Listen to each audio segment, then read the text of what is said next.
Hi everyone, I'm Shani DeWent, Marketing Manager at Equal Justice Works, and today we'll be talking to Casey Trupin, 1999 Equal Justice Works Fellow. We're here today to talk about how an Equal Justice Works Fellowship launched Casey's career and to inspire other public interest-minded law students to do the same. So thank you so much, Casey, for taking the time to be here with us. 20 plus years in the Equal Justice Works family. Yeah, it feels like yesterday, but it's been a great ride. So what compelled you to pursue public service? I had been working with homeless youth prior to going to law school through a number of different experiences. I was in Latin America working with them on a fellowship, and also through a Vista summer fellowship. And when I got to law school, there were a number of people who realized that there was the university and the law school sitting in the midst of a place where there were a lot of youth experiencing homelessness. And that was certainly an area that the law could do a lot about, and something that I was interested in and got pulled in by a lot of great professors and students and also lawyers.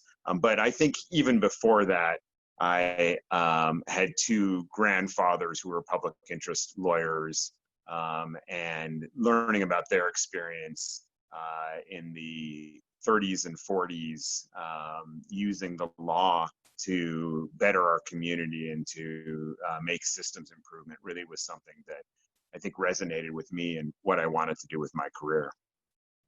And probably like shape some of your values that would stand today.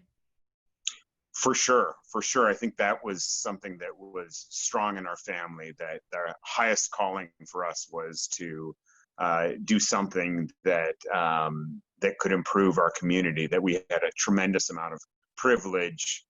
We didn't think about what we were going to eat that night. We didn't think about having a roof over our heads. We didn't think about the discrimination that we might face, and in exchange for that incredible amount of privilege, we had a real responsibility to do something that was a higher calling, and I think that that certainly is a value throughout our family. So you were able to identify a problem while in law school, particularly in Washington University, that there were some issues with homelessness. What connected you to an Equal Justice Works Fellowship to kind of solve some of those problems? You know, this is, I think, an example of a fellowship that came together in a fantastic way. There was a legal services provider, Columbia Legal Services, that was really trying to figure out how to address youth homelessness, and particularly its connection to the foster care system. There was a law school, as I mentioned, that was trying to address youth homelessness in its own right. And there I was, a law student who had some previous experience working on this issue. And so I was interning at Columbia Legal Services, and we collectively came up with this idea to have a fellowship focused on homeless youth. At the same time, we were forming an organization at the law school to address the needs of youth experiencing homelessness, and through information and referrals. I think what we realized when we were setting up that program is that information and referral was really important. It was important for young people to know what their rights were and what their legal responsibilities were. But without an attorney to actively work on their cases, there really was a gap, and it was not, they weren't rights that were necessarily actionable. And so I think collectively we said we need to fill that gap with an attorney. And Columbia Legal Services chose me to apply for that fellowship. And so we put it together, and that was exciting. I didn't think I had a chance of getting it, but it was a fun process to go through. And so you talked about like you interned with Columbia Legal Services before, and you guys worked together to put this project and submit it to Equal Justice Works for funding.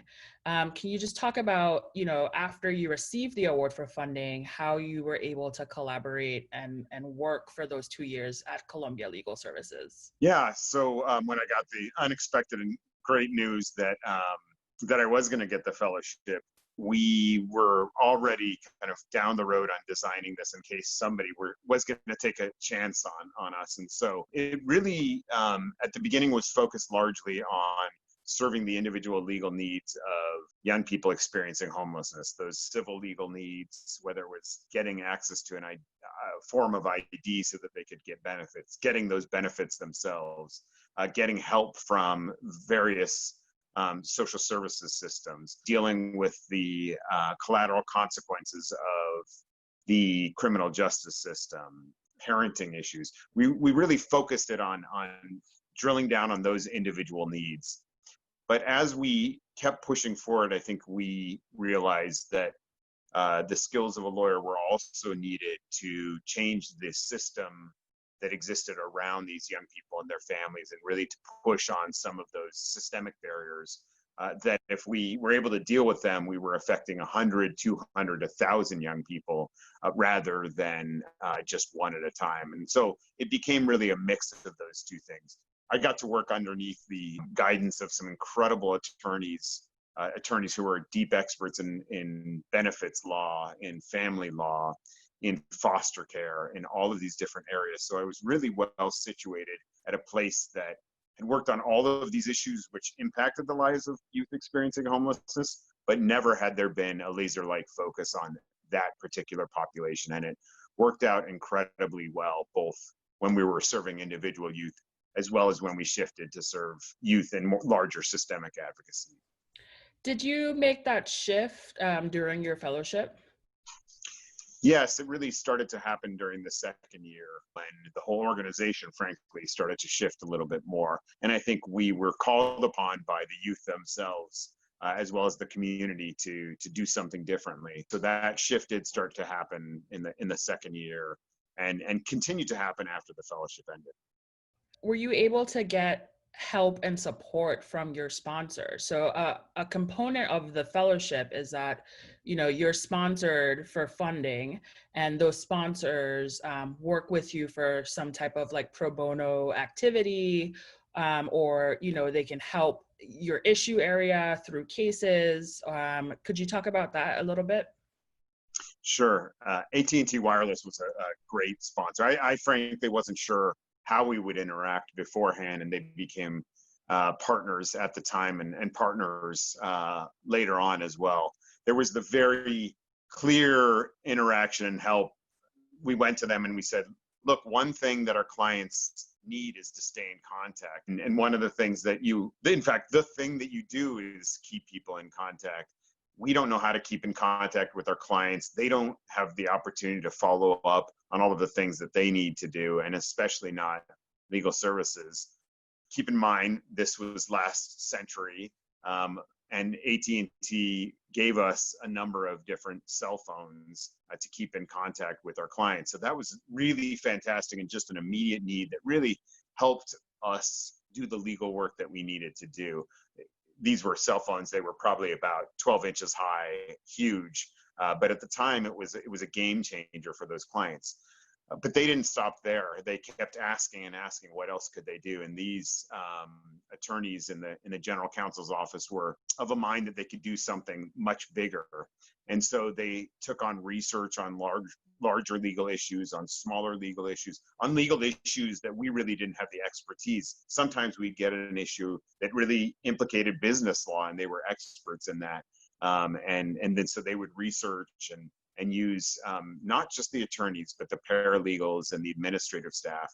Did a lot of work that helped us put together broader information that frankly form the basis of materials that exist today. I still have relationships with some of the attorneys that I worked with in those offices, and they still frankly help me to this day. That's such a great point to have. Like, you could still hold on to those relationships well after the fellowship. And a good one, as you just explained it, and very valuable relationship is the one that you had with your sponsors.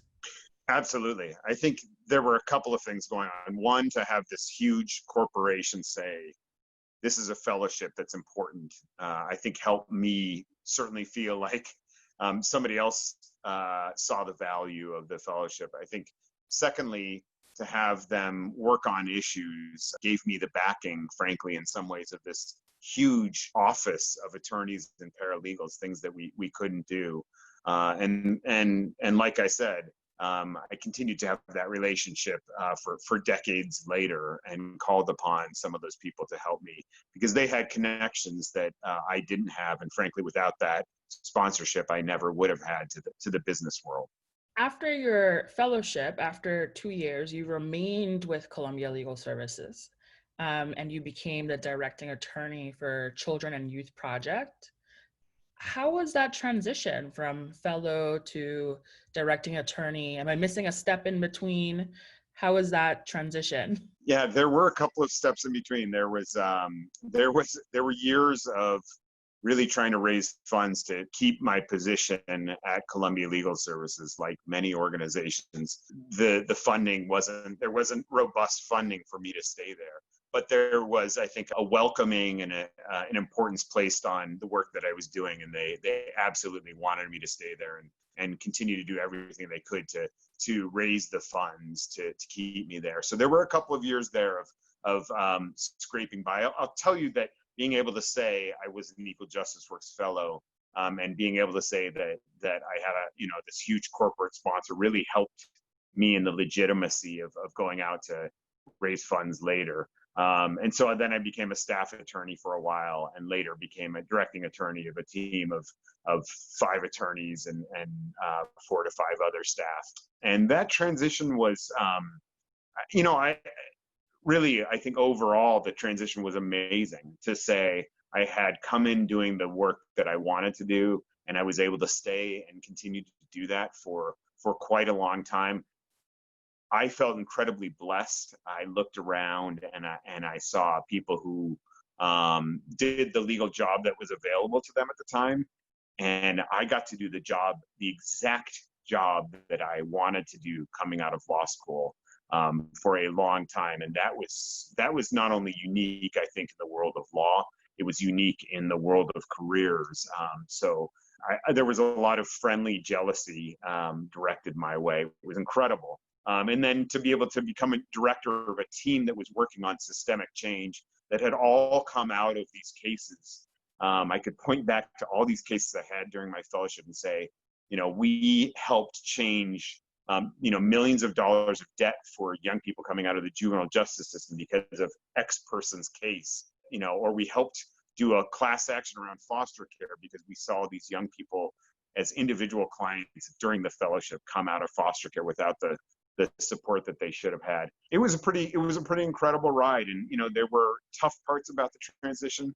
As we worked on bigger cases, I missed the direct interaction with as many young people, but overall it was just, for a legal career, it doesn't get a lot better than that. I was just going to ask you, was there anything memorable? But that seems like that's the memorable thing.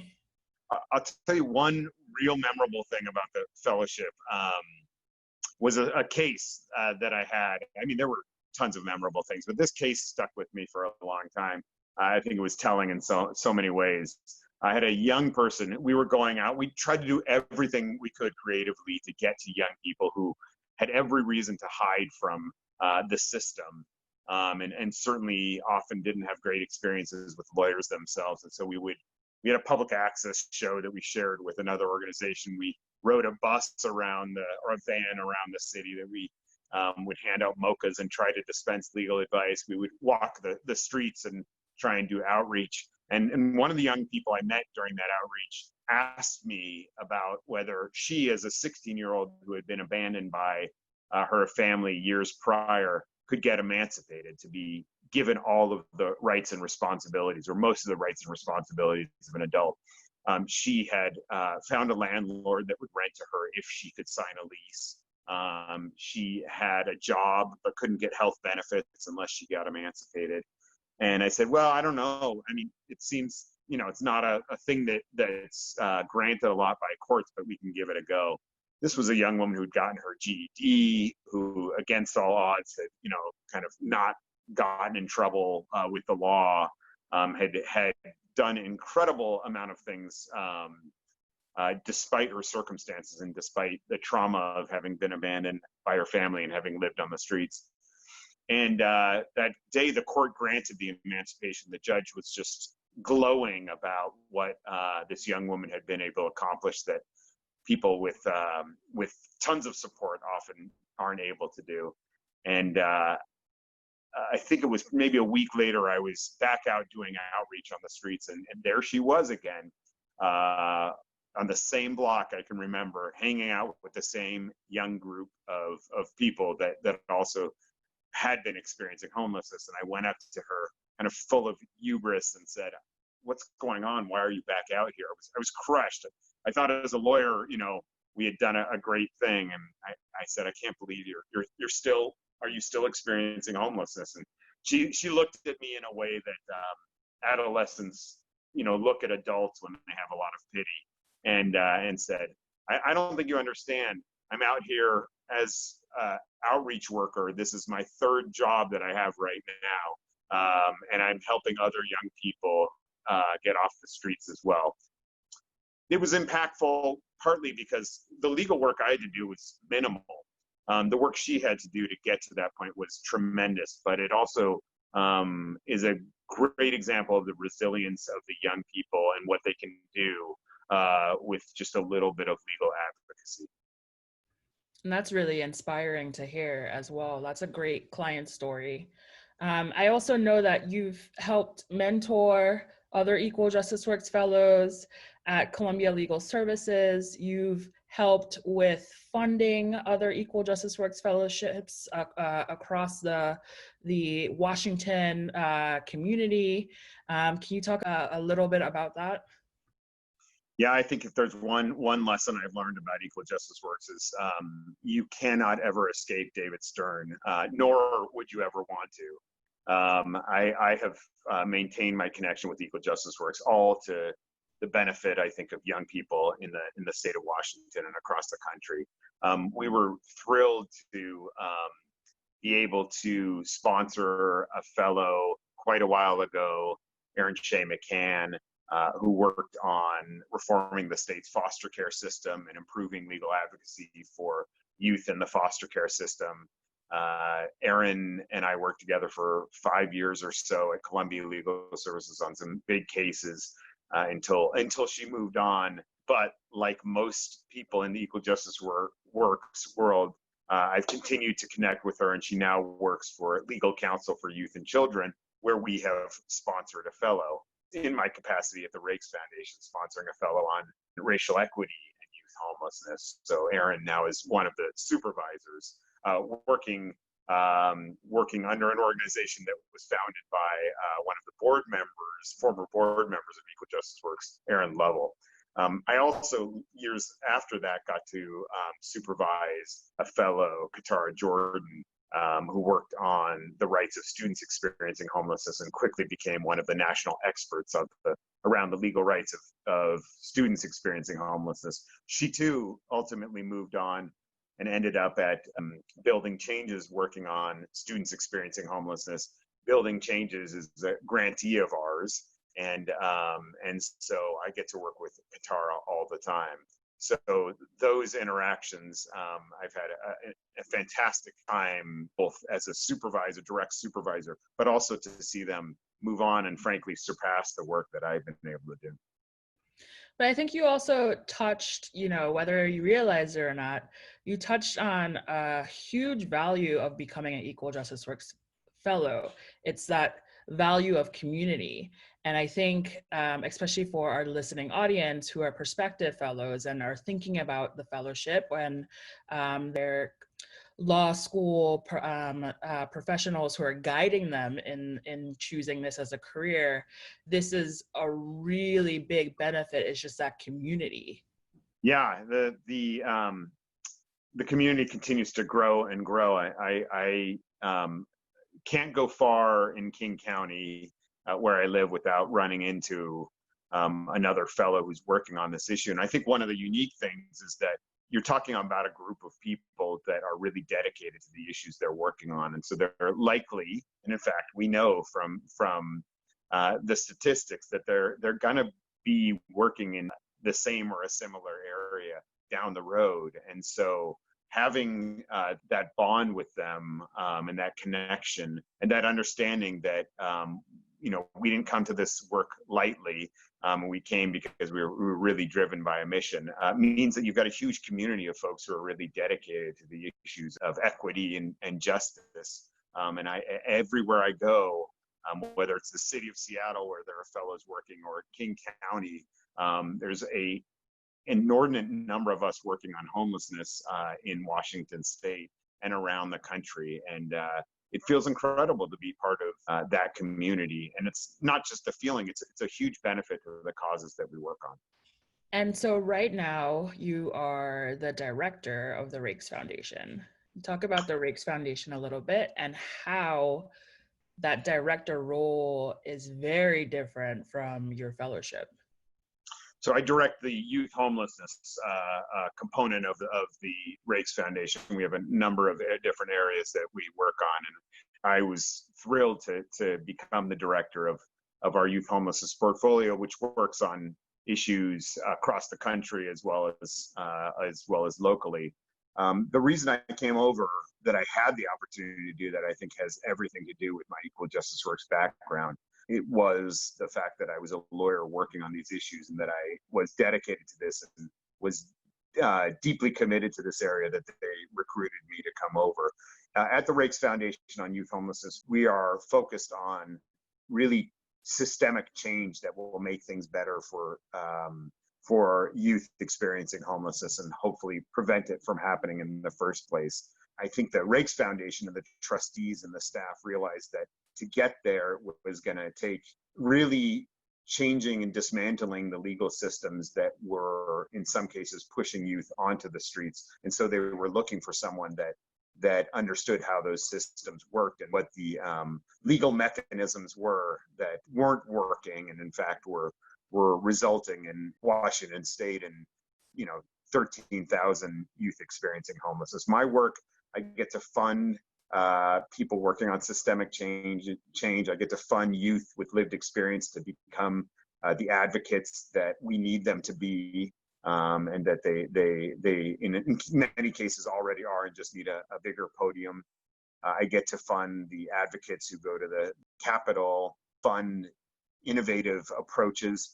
But one of the things that I'm just thrilled about funding is that I get to fund lawyers working on individual cases or systemic change. And because of my background, I've been able to explain why they are critical advocates, why they're a critical piece of changing the system for the better. And I certainly remember being on the other side thinking, why will anybody fund me to do this? And so it's a thrill to be on the other side and say, look, you really don't need to explain to me why lawyers are so important in general, or why lawyers are so important around youth experiencing homelessness. Let's just work together to figure out how we can explain this to other funders. And I get to spend a fair amount of time doing that for the two fellowships that we fund, but as well as other programs that employ former Equal Justice Works fellows and now current Equal Justice Works fellows.